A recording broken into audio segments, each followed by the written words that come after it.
Bolanda biso na Happy Box TV. Ça veut dire décodeur Oyo. Ils ont la chaîne Nyons tout le monde entier, surtout en Afrique.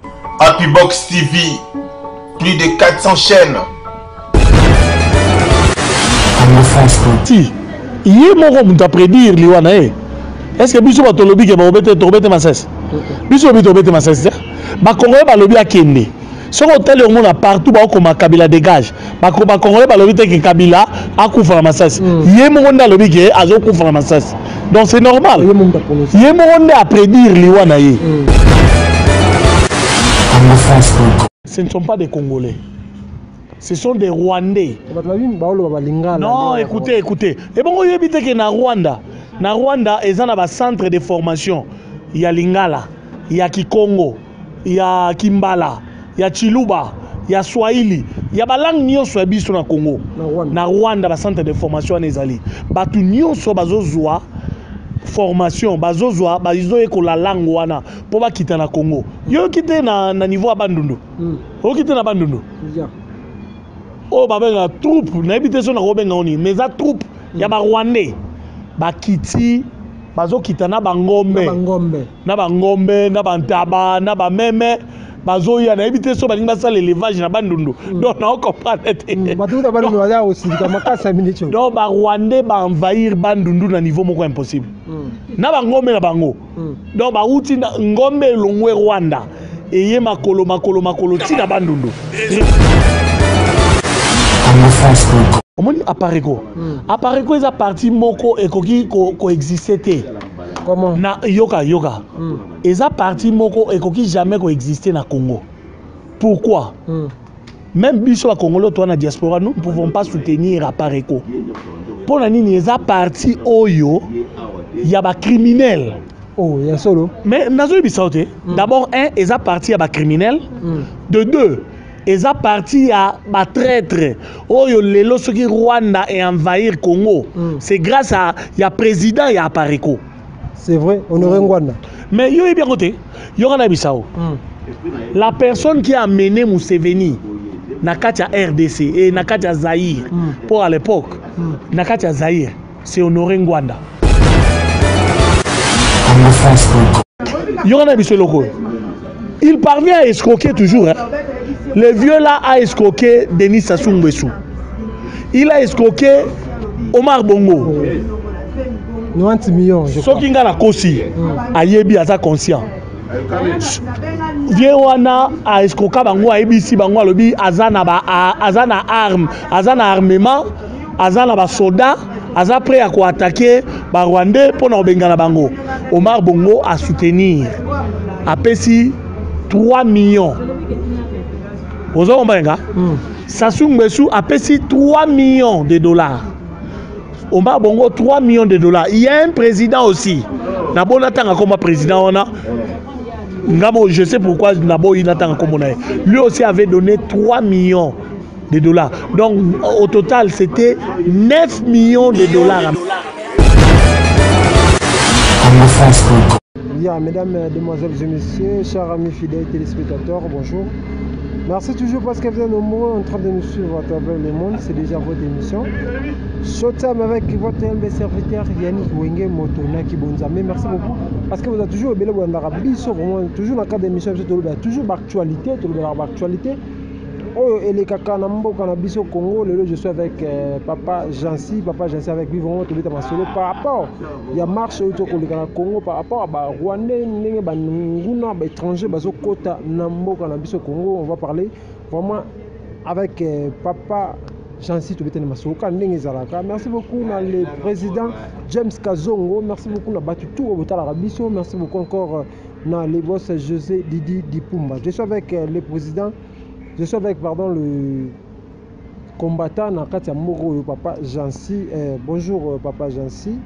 Oui, bonjour papa. Bonne santé Kala Ozomo Nanaté. Ouais, Nasa Moni Babizi. Babizi les Kébélé, Tozo Bunda pour l'intérêt à Mboka. Donc toi Babizi, son abi busy, donc c'est que toi busy. Pour la Mboka. Vous comprenez? Parce que Mboka et qui n'est pas boité. Pour tu vas bien au monde Nanaté, il y a aussi les sous combat. ndenge olongwa na IDPS ndo tikili su komba mais nga komba omoni komba nga nazotika komba soki tobengani ba Rwandais na mboka na biso tobengani ba étranger na mboka na biso wana nde komba esili mais pour le moment tant que les Rwandais seront toujours dans notre pays tokobunda juste à ce que tobengana bango gloire à Dieu pour Kalateawa on va tous les chasser. Donc gloire à Dieu Kalaté tozo bengana bango nyonso. Kalaté moyeni ni obo bengana ba Rwandais ala po bango balingo ngate kabila bia kolongwa na masasi na mutuna. Mais kasi yé moko muta prédire liwana est-ce que biso ba tolobi ke ba obete masasi? Biso bi tobete masasi. Ba Congolais ba lobi akende. Soko tele omona partout ba okoma kabila dégage. Ba Congolais ba lobi te ke kabila akufa na masasi. Yé moko nda lobi ke azokufa na masasi. Donc c'est normal. Yé moko nda a prédire liwana ye. Azokufa na masasi. Mabe siko eza. Merci beaucoup papa Jansi yoza analyste ya makasi. Bato omona ba marche ezo sala ma ebele na marche yango bato ebele ba okufa toujours bato ba okufa na ba marche makasi marche oto le kana le 31 na marche oto le kana le 21 janvier o bato ba kufi ya makasi. Papa Jansi ko ba nini yo bato ba sepela na yo pour la analyste moko ya makasi. Non, le problème est aboy. Le problème est que bato bazo bomba bato wana. Ce ne sont pas des Congolais. Ce sont des Rwandais. Non, écoutez. Et bon, vous évitez que na Rwanda, ils ont un centre de formation. Il y a Lingala, il y a Kikongo, il y a Kimbala, il y a Chiluba, il y a Swahili. Il y a des langues nyonso biso na Congo. Na Rwanda, un centre de formation ezali. Batu nyonso bazozwa formation, bazozwa, bazo ekola langue wana pour ba quitter na Congo. Yo quitter na niveau abandundu. O quitter na abandundu. Oh babenga troupe na ebité so na kobenga oni mais za troupe ya ba Rwandais ba kiti bazo kita na bangombe na bantaba na ba meme bazo ya na ebité so balinga sala élevage na bandundu donc na comprendre te batuta bandundu ya aussi kama kasa minute donc ba Rwandais ba envahir bandundu na niveau moko impossible na bangombe na bango donc ba uti ngombe longwe Rwanda et makolo tina bandundu raisonner côté li wapi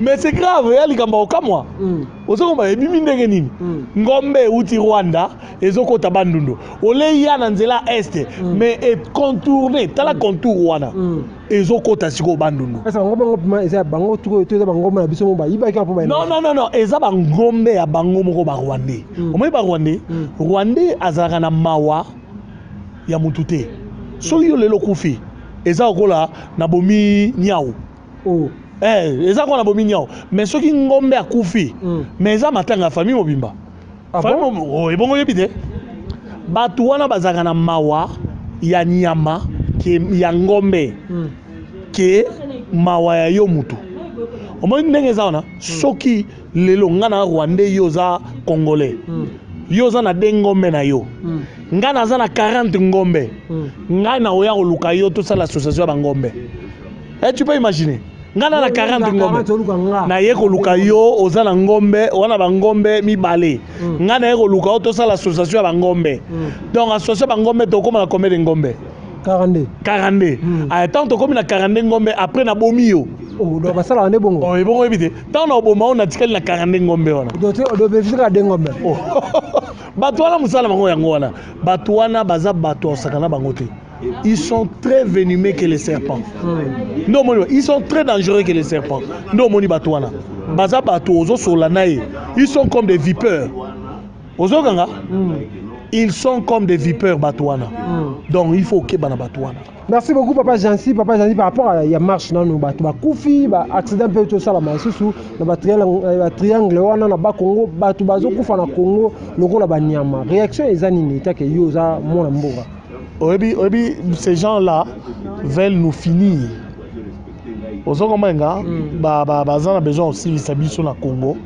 Basi sabiso pour bango ba tonda ba envahir biso basi ba koti maintenant ba envahir biso te parce que pour na ko envahir biso ezaneni il faut pas banda ko éliminer biso so ba éliminer bazo ko éliminer entre temps bango bazo éliminer en même temps bazo bota ozo komba biso siko tozo comme minoritaire bango bazo comme majoritaire et c'est ce qu'ils ont fait avec les Hutus les Tutsi là basala ngo et pas ba Hutu baboma bautu yango moni bautu ebele bakima na Rwanda bautu bakima po nini batuti bakoma ko boma bango osakana te yango moni lelo bautu il se prépare pour rentrer donc il faut bazonga avec force pour nous récupérer mboka na bango yango moni bango pour nous préparer ba carte wana tellement qu'ils sont minoritaires nde bazoluka ba envahir Afrique centrale mobimba ba envahir au moins de ba envahir RDC et ils sont pour ton information na Congo Brazzaville baza dje belé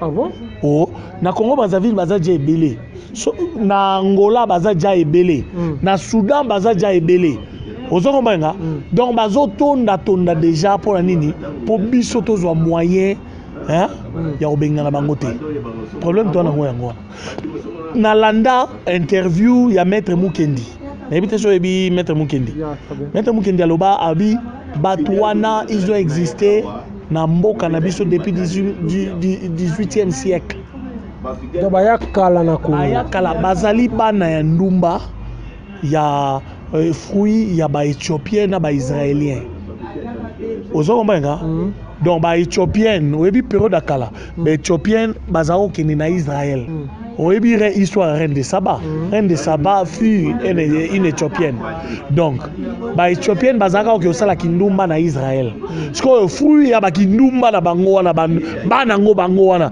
babima bazolo milai bana ba Éthiopie siko tant ba ya na Éthiopie bengana bango ba mona bakima nzala na Éthiopie ba bengana bango te bakima nzala et pas ba mama na bango nde ba koma ko luka moya ko kita bazokita nde ba ko trouver place ango wapi na Afrique centrale ozoko manenga ezali na tribu moko te na RDC kombo na bango ba Nyamurengi bazate ozoko manenga tribu moko ezate kombo Nyamurengi donc ba uti musika ba yende ba yeko kota ba mipesi ba Nyamurengi Mobutu azaka o protéger bango Mobutu alingaka te ba kote la biso ba envahi biso ndenge lelo ezaboye Mobutu apesaka bango vallée nde bazaka ovanda na vallée wana Mobo va créer des ordres na Rwanda Mobo bazongi Mobo va créer des ordres jusqu'à ce qu'ils ont tué Abiyarimana ozo bango ba bomama Abiyarimana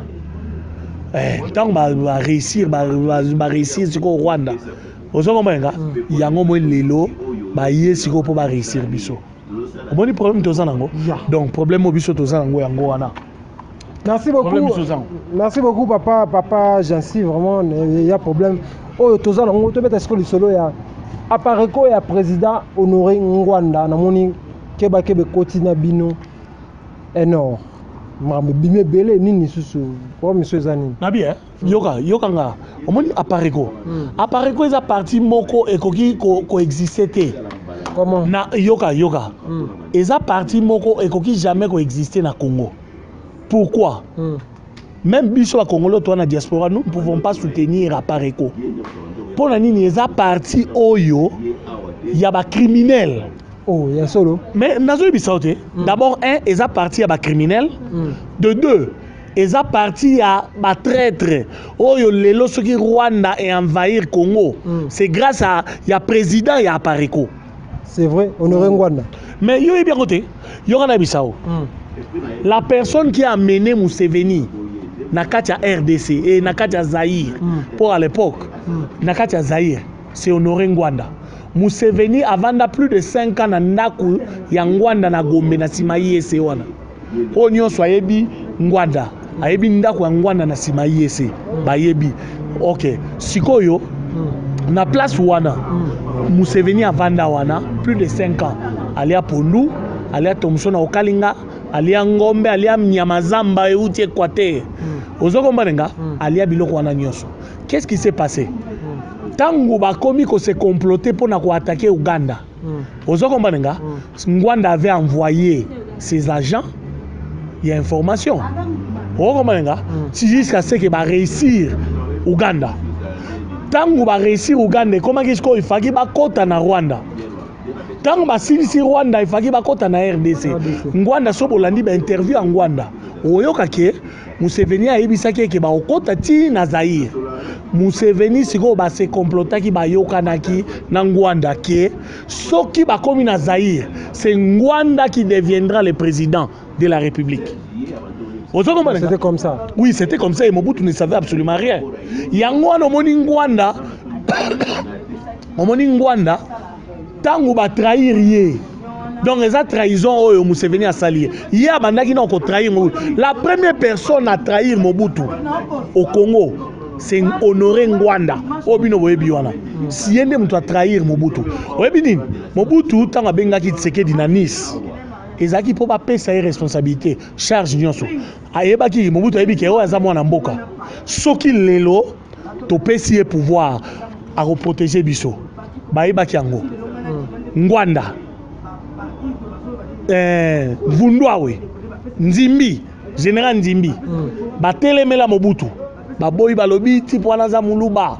Soko pesi ye abako nyata biso ndenge balobaka do biso toza na position te eza maladi okobika boy na boy. Mobutu le jour Ngwanda est allé Ngwanda zaka en Afrique du Sud jour oyo Ngwanda ke ko visiter Mobutu na Maroc Mobutu atuna Ngwanda ba question atuni Ngwanda yo za wapi po na za Afrique du Sud e bongo Nzimbi o Afrique du Sud e bongo Intel Mvundwawe Mvundwa akima na poto e bongo Intel akima tel place e bongo ngai wana Mobutu atuni e bongo ngai yo za na Maroc atuni esko e bongo Tshisekedi Tshisekedi azana Kinshasa Ngwanda mbata ya suka ya Mobutu apesa nde Ngwanda na mbata ya suka Mobutu abetaka mutu alakele mabe Mobutu alakele mabe na mbata ona talaka mutu azobunda na liwa a gifler mbata elingelo bakalakele mabe ozomenga Mobutu a gifla Ngwanda mbata ayebisi na yebisaka onindi soki Tshisekedi azalaka bato balikaki bakota te bino bowelelaki croyant que boy na boy or Mobutu ne savait pas que traître à liboso ezaki nde Ngwanda ye selon ya za raisonner que traître eza général Maïle or Maïle te ezaki Ngwanda ozomenga siko ye Ngwanda wana akoma kosa batu azana akoma ovanda na sia mai non Ngwanda to yebi bisiko ovandaka na Maroc Ngwanda vana na Maroc ebongo yebiteke Ngwanda zaka Maroc ba image oyo bino omonaka Ngwanda azalaka na Maroc depuis Mobutu akufa Ngwanda tika na Maroc po en Afrique du Sud asantaka ke akomi na insécurité balingaka babomaye yango moni place oyo akokoza na sécurité lokola yebaki roi Joseph ayebi roi ensande te yango moni akenda obombana kuna parti na ya Apariko babengani bino président bape bengana ndala wazaki vice président na ena équipe nyonso o boke ko sala énorme babengana bino nyonso tout bamo boko sala énorme mais na lobi boy yoga toke malembe na maboko na ngai ne na zaboye na simbi lettre ya démission lettre oyo eza lettre démission ya monsieur Ndala Wandala yango bakomi from Ndala Wandala ozoko manenga asali a transfert atindeli batu atindi yango na Apareko ozoko manenga donc Ndala Wandala président ya Enor sali lettre démission yoka na ngalo baboy avant alongwa na Apareko étant que vice-président asalaki lettre na ye ya démission ozoko manenga songa lobi na tanga peut-être boko moloba ke na kosi est-ce que ko tanga même ataka titre ya pamba ya lettre oyo tanga ngona merci beaucoup on a moni from Ndala Wandala dans octobre 2017 concerne crise au sein de l'Apareco, création d'un courant politique de combat et de démission du poste de vice-président national. Ok.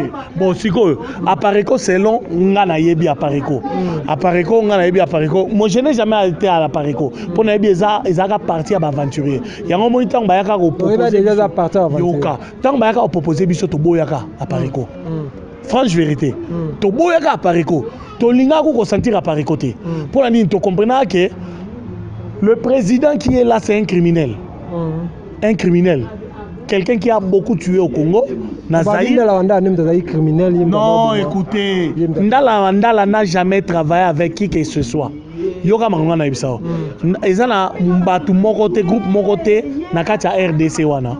Mouvement politique mokote nakati RDC wana. O Ndala Wandala a travaillé na bango. Ndala Wandala tikala a travaillé na mutute. Ozongo mbenga azali jeune politicien abimi un juriste et un avocat. Le maître avocat. Oui, Yokate, c'est un maître avocat. Vous comprenez? Nala, un juriste. Vous comprenez? Il est article qui travaille dans Batouanate. Article qui travaille dans Batouanate, c'est le mouton qui a travaillé dans les avions ou les criminels. Donc peut-être il n'est pas quitté. Mais lorsqu'il a compris les histoires, il y a un moment qui dit Yoyebi. Na Congo, bon, peut-être tu as été trop jeune, peut-être tu ne pouvais pas connaître. Mais Bissot Ozaki déjà un peu âgé là, on dit. Les vieux Ngwana, tu ne les connais pas. Ouais, Loba, na marche à chrétien lobby, ndeke nyonso bo monde na nzela. Na balabala beta ngoma, beta masasi. Ndeke, abengi biso, bazairwa, bandeke. Vieux wana. Di yo ebi vieux yo, baza benga Terminator. Yazaki soki azoleka. Il a beaucoup tué au Congo. Nous ne pouvons pas supporter Moutouamarke wana. Biso ba Congolais to ko jamais ko supporter Moutouana. Congolais nyo so azana apareko, boyo kangai. Bo eza parti na bino na ebité so bolanda nini. Il ne fait pas. Dit, est-ce que yo ebike yo na biso loko. Il parvient à escroquer toujours hein. Le vieux là a escroqué Denis Sassou Nguesso. Il a escroqué Omar Bongo. 90 millions, je crois. Ce qui a kosi, ayebi asa conscient. Vieux wana a escroqué bango ayebi si bango lobi azana arme, azana armement, azana ba soldat, aza prêt à quoi attaquer ba Rwandais pour na bengana bango. Omar Bongo a soutenir. A pesi 3 millions. Vous avez compris? Sassou Nguesso a pesi 3 millions de dollars. Omar Bongo 3 millions de dollars. Il y a un président aussi. Nabo n'attend comme président. Je sais pourquoi Nabo n'attend comme lui aussi avait donné 3 millions de dollars. Donc au total c'était 9 millions de dollars américains. On va payer ça en Rwanda pour attaquer. Après, il a bouffé l'argent, il a bouffé cet argent. Vous comprenez? Trésorier naïe, trésorier naïe. Hein, trésorier naïe. Boyebi, bino na pareko boyebi. Beaucoup la zawapi. Beaucoup la koufa na Mali. Beaucoup la koufa na Mali te. Beaucoup la koufa na ndaku ya Ngwanda. Poka na makambo 9 milliards wana. Koufa ndenge. Ngwanda boma ye, pour tracer zalate. Pour tracer zalate à 9 milliards wana. Boyebi apareko. Apareko eza parti mo mystique. Ezaki bon parti wana d'abord un bakabarate ngwana emo d'abord amabo makasi akabarate ngana yebi histoire ya ngwana même lorsqu'il travaille avec Mobutu ngwana kenda a visiter nani rebelle azaki na Angola onai Savimbi ngwana kenda visiter Savimbi a pesa e colis ayo pesa Mobutu oyebi ke akabola colis wana mais la réalité c'est belé makambo ngana lo bana ko constater na lo ba vérité. Marambonga na yebi ya vieux wana honoré Ngwanda. C'est quelqu'un au Yotoko qui jamais aura jamais travaillé avec lui parce qu'il est mauvais, il est méchant. En tout cas aujourd'hui, une grande partie à Congolais et Congolais là, quoi que Kabila mutakufi. Ah bon? Ah mais comment on a dit ça? Pour yende ngazaona, abeta, webi kabeta katina Kabila. Ah bon? Bon, yebite. Abeta Katina Kabila. Abeta Katina Museveni jusqu'aujourd'hui a bénéficié d'un intérêt à Museveni. Quand on a émission, a bénéficié d'un intérêt et pas Museveni a payé ça quand même bon. Si on a battu au bazar à Pariko, tous les membres, tous les Congolais bazar à Pariko, ils le bannent. En tout cas, aussi to bandi mouvement Moussou ya Sika. Mouvement on a comme on énorme. Vous avez mouvement on a comme on ezali énorme. Énorme wana ezali juste mouvement politique.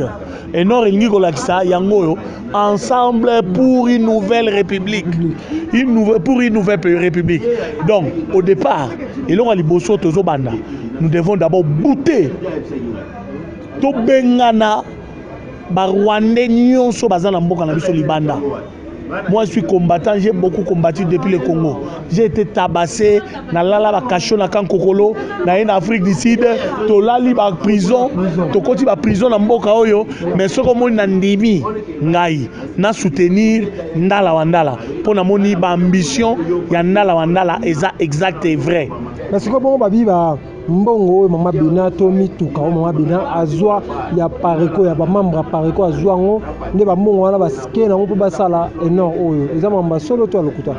Bon na lobi boy omoni apareko landa makambo na yebisao apareko bandanga naza na Afrique du Sud en Afrique du Sud combat e bandi na 2006 natikala komona ata vélo ya pamba o ba koma apareko natikala omona ngote ata vélo ya pamba e bon muntu ka ba ozwa d'abord ngwanda kabate vieux wana kabate ama bo makasi ça so mituka lo ka so mille batina mais ko azo mo so mutuka est-ce que yemo d'abord ça mutuka question na retourner ngwa oh donc ata mo mako je ne pense pas aza Maroc kuna tala c'est que c'est un vieux au moni ba vieux bango balingaka ba lesaka bango ozo mbanga il était avec Mobutu Mutazaole. Nous avons eu quelqu'un qui est capable de nous diriger, de nous soutenir.